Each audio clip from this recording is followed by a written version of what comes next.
In the African American community today, we have a lot of confusion going on in the community. It's like we're broken down between so many different groups: Muslims, Christians, Nuwabians, Hebrew Israelite, Moors, African Americans, black. This confusion that's in the community, could you help clean up some of this confusion? Yes. Most thing that I can do is talk about my family history and the history of the Yuchi Indians of the Savannah River. And the Yuchi Indians we deal with two aspects of colonial times. There's a part of my family that was involved with Indian slavery, and there was another part that wasn't. So many people don't understand the dynamics of Native American slavery. And in South Carolina colonial times, Native slaves and Africans, according to the timelines, were on separate plantations. So you have to understand Native American slavery. However, in Virginia in 1682, Virginia decided that Native Americans and Africans would both be placed under the umbrella of Negro. And that's very important for people to understand in colonial times, because those events that happen in colonial times identify us today. But since most people don't understand Native American slavery, and slaves were separate in South Carolina, they assume everyone is African American. And we're not. My family knew our history, and knew our history well. As a child, history was passed on to me. I had the luxury, the honor, and the blessing of spending times with many of my elders as I was growing up. So I knew who I were.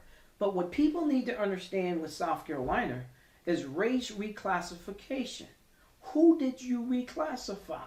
There are many Native American tribes, and the Yuchi Indians are one of them, who ended up in slavery. And when we were enslaved on our own plantations. As a result of that, many of my ancestors converted to Christianity. Now, I am a forensic genealogist, so I deal with detailed aspects of timelines, colonial records, colonial laws. That is very important. People should always do. And keep in mind, not everybody's story is the same. Not everyone. There are African Americans in this country who are African Americans. I don't identify with it because I am not. I am a Yuchi Indian. My skin color happens to be brown. But remember this, brown and black are colors. They're not necessities. And that's what people need to understand. Many a times in this country, history has been omitted. And folks don't understand what omitted history is. That type of history is history that has been left completely out of the history books. So you have to go on your old stories and know what your old stories are. That is key. Many people don't realize this. So in South Carolina colonial times, when they enslaved the Native Americans and the Africans, my family, the Yuchi Indians along the Savannah River, were enslaved on their own plantations. However, my family history, as documented, goes back to 1725. I have one grandfather, Lan Wanwete, who has a land grant. My land patent here, just one second, here is Mar Davis Sheck, who converted to Christianity.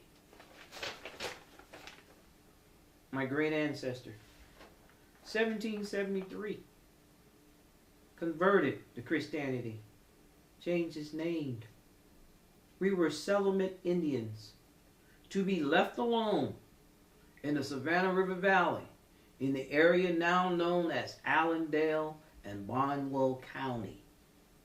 In provinces, Bennett Springs, Martin Millet area. This is where my family is from. And this is one of the documentations that we have to prove who we are. This is just one. My ancestors, a few of them, met with King George II. That's what most people don't understand. My story is not everybody else's story, and everybody else's story is not my story. We just knew who we were. Here's a will of another grandfather of mine. 1801. These things are very significant. And this particular grandfather of mine held many of his cousins as slaves to keep them from being sold off to other plantations, even the Caribbeans. So knowing who you are, even through slavery, my family managed to keep documentations. How did we do it? Because when an elder died, this information was buried in the cemeteries next to them. And whoever took up the light next became the leader of the family. Many of my family, here's our land boundaries, grants, plats of land that was set aside, which was our land in the beginning. But these are the provisions that was made. That's one. Here are other land boundary grants, plats from my family. Here are others from my family. We know who we are. So, as a forensics genealogist, I say to everyone, study, research, colonial records, learn your old stories, study the plantations, study the maps. These things are very important. Study your church records. Because many of your ancestors, during their marriages and common law marriages, as it was at those times, didn't receive marriage certificates. Those marriages were recorded in the churches. Pay very close attention to that. That's very important. Once again, as I said before, study maps, study colonial laws, study timelines, study plantations. Look at the plantation. Study the owner of the plantation. What type of plantation it was. Was it a rice plantation? Was it a cotton plantation? Was it a sugar cane plantation? Was it an indigo plantation? All of these things are significant. But keep in mind, the majority of your sugar cane plantations, which my family arrived from, part of them, are your sugar cane Native American plantations. These are your Native American slaves. Very important. So just because your ancestors were reclassified as Negro and placed in slavery, and after slavery, your ancestors still knew who they are and knew who they were. Now, all of us didn't come off the boat. We were slaves who were already here. So that's to keep in mind.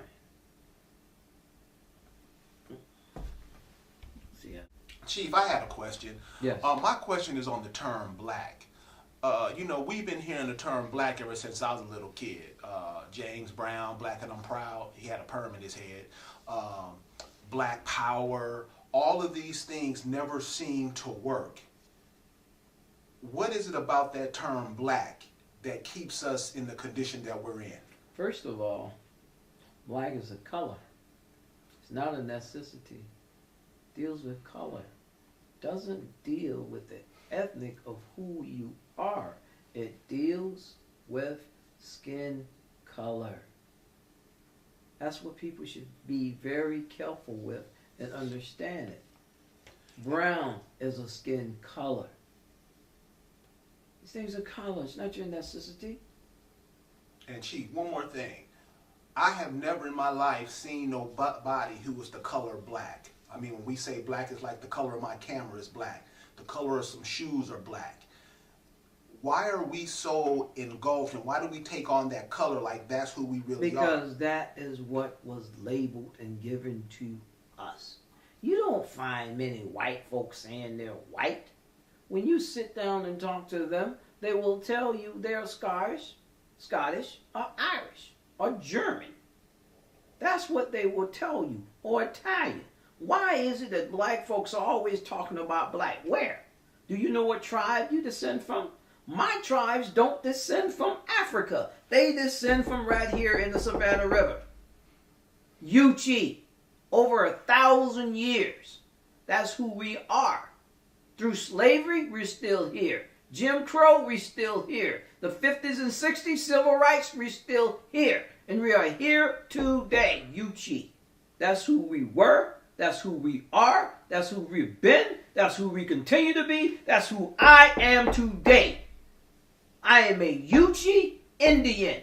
Whether you want to call me a Yuchi Indian or a Yuchi American Indian or Amerindian, I am Yuchi. Tahola, children of the sun. This is who I am in the Savannah River Valley where my people have been for over 1,000 years. We are here. We didn't go to Oklahoma. We stayed and fought. Many of my ancestors have died. We're still here. I still have my practices. We know who we are. This is who we are. So you can call me colored. You can call me Negro. You can call me black. I am a Yuchi Indian. Chief, could you tell us about how plantations got set up? Many plantations are no more than Native American villages. These villages became plantations.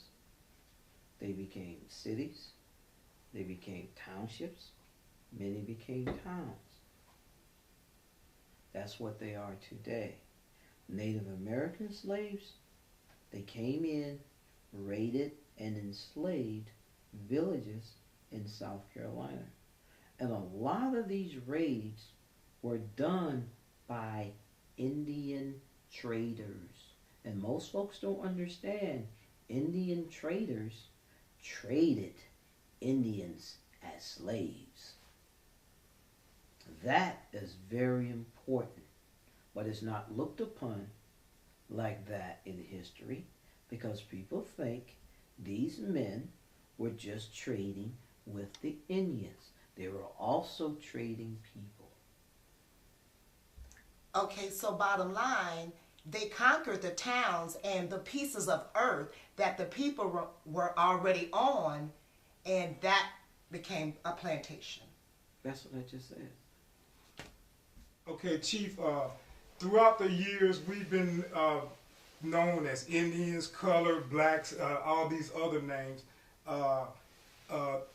in the census. My question was, why was it so important for these changes to make effect like they did? You know, like we were Indians at one time and then it turned into colored, black, and all these other names. Why was it so important for us, for these changes to take effect? First of all, let's deal with 1680, 1682. Virginia reclassification of Negroes, of Native Americans, and Africans who were enslaved.